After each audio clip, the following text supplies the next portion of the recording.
الله والتقصير التي تتهم بها الهيئة العليا للانتخابات، هل هي مسؤولة عن ذلك أم المشكلة في القانون ومن وضع القانون؟ يا أخي الهيئة هذه لو كانت تحترم نفسها بخروج بوعسكر لما كان هو رئيس، طارق بوعسكر هو كان رئيس الهيئة، ولما حس أن هناك لا يوجد قانون خرج من هذه الهيئة تماما. والهيئة أيضا هي ليست لها شرعية، لأن شرعيتها مستمدة من المجلس وليس من الرئيس. هذه هيئة صورية يعني تدلس أو لا تدلس لا يهم، الموضوع هو أنه لا يوجد قانون أصلا. أنا مواطن تونسي لا اعترف بهذا الرئيس ولا بقانون ولا بانتخابات تشريعية ولا رئاسية في المستقبل. كثير من الأحيان يقول لا أريكم إلا ما أرى، وهذا هو الطريق الذي أريدكم وهذا الطريق الذي أخطه عليكم دون استماع لأي أحد. هذه هي أبرز الانتقادات التي توجه لقيس سعيد، أنه لا يستمع لأحد. فإلى أين تمضي البلاد؟ الحبيب من تونس، تفضل يا سي الحبيب. نشارك في الموضوع هذا لانه من موضوع هام لنا نحن الشعب التونسي. تفضل. كشعب. بالنسبه لقيس سعيد وقت جاء للسلطه وجاء في دستور وفي دستور 2014 كان من خلاله معناها كان هو ما عنده حتى فكره على السياسه وعلى تسيير البلاد، وهذاك علاش خلانا نحن توا نعانيو في المأزق هذا. وهو مساهم من اللي جاء من 2019 مساهم في منها الإطاحة بالأحزاب والإطاحة بالبلاد والشيء اللي قاعدين نشوف فيه توا من فقر ومن ميزيريا ومن حتى باكل الحليب توا قداش من نهار ماناش لاقينه في البلاد. فهمني الشخص هذا منها خلانا نعانيه، وحتى في البرنامج نتاعو من استفتاء ومن انتخابات كلها فاشله، والشعب اللي كان اصل الناس اللي كانوا معه كلهم اصفوا ضده اليوم. لكن مع ذلك أنتم في تونس الآن، هل تعتقد بأن كثير من الشعب التونسي لن يشارك في هذه الانتخابات؟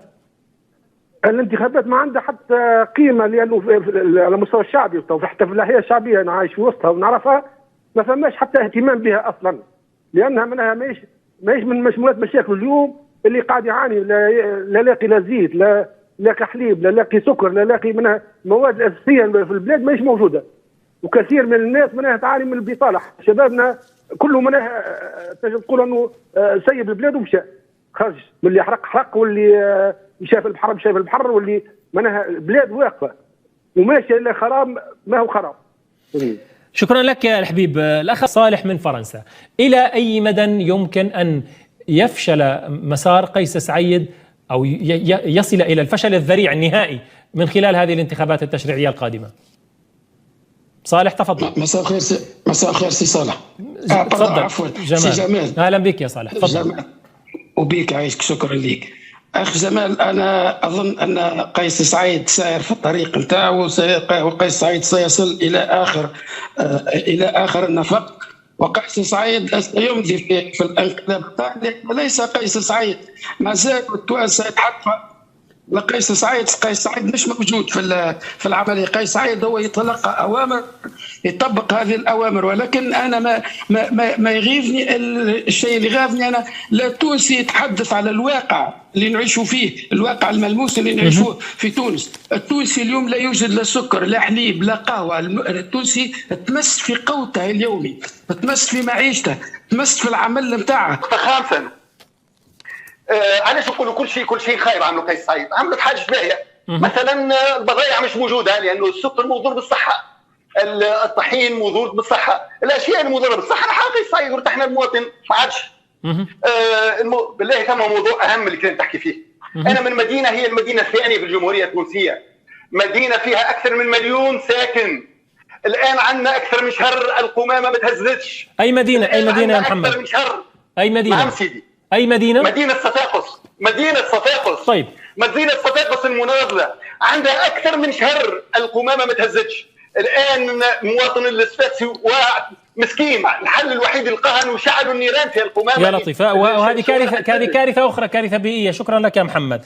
عبد الوهاب، هل يمكن لانتخابات فصلت وفق قانون انتخابي، ترى المعارضة بأنه قانون سعيد وليس قانون التوانسة، هل يمكن لهذه الانتخابات أن تقود إلى عملية شفافة ونزيهة وبعيدة عن المال السياسي كما يريد الرئيس قيس سعيد، وكما يدعي أن الواجب الوطني يقتضي الحد من ظاهرة المال السياسي؟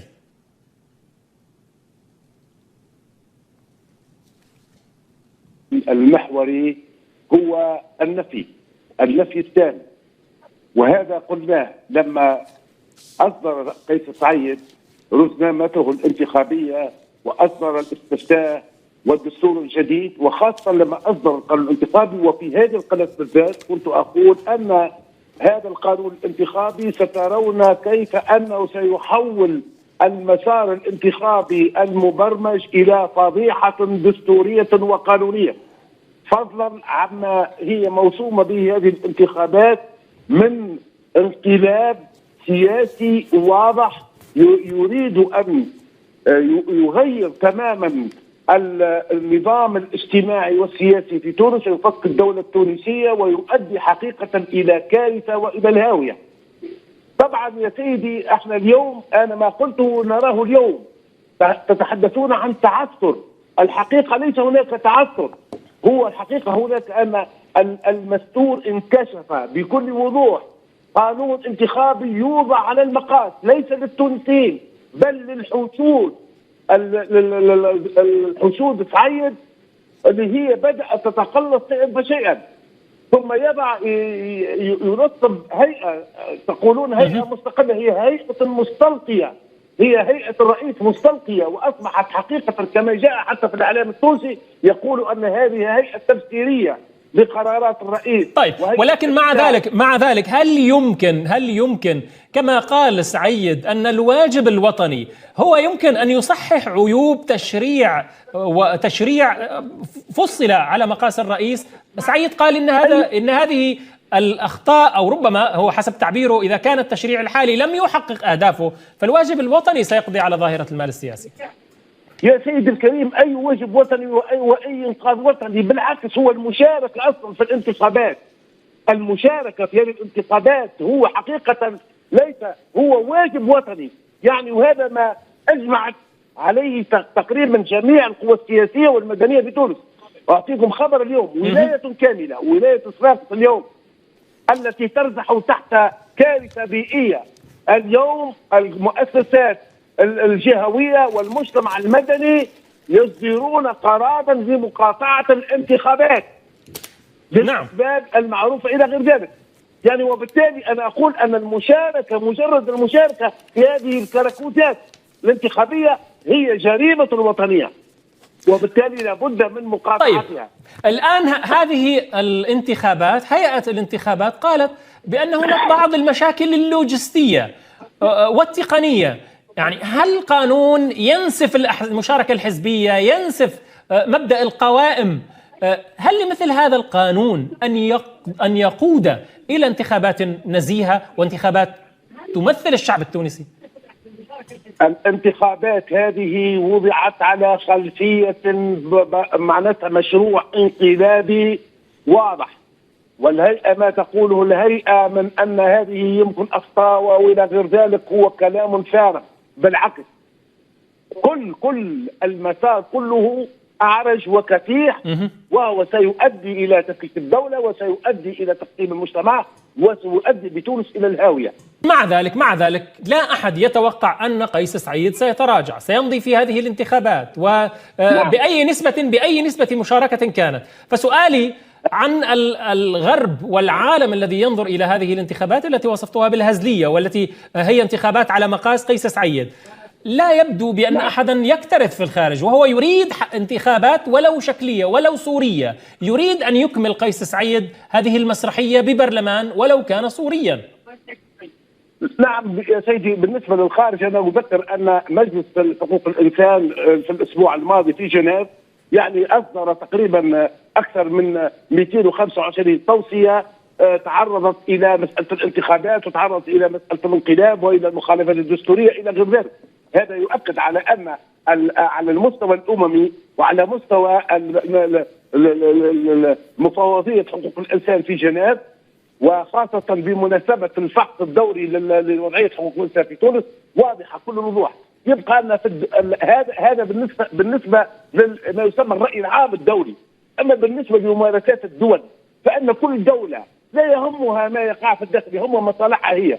ولذلك نرى ان مثلا بعض البلدان التي يقول لك المهم يعمل مؤسسات يعمل كذا، ومثلا لا اسمي فرنسا مثلا او الذين يدورون حولها يعني او الجزائر يقول لك المهم عملوا مؤسسات، يعني لان هذا ما حق جلده كمثل ظفر. في نهايه الامر هذه دول، والدول تتعامل حسب مصالحها ولا يهمها اي شيء، وبالتالي فان الواجب الاساسي ومحمول على كل، هو فرض عين على كل تونسي اينما يكون. وانا اتوقع ان هذا الايام قيس سعيد بدات بشكل يعني متسارع في النهايه. شكرا. لان حقيقه اصبحت البلاد مسخره دوليه. شكرا لك الوزير السابق واستاذ القانون الدستوري دكتور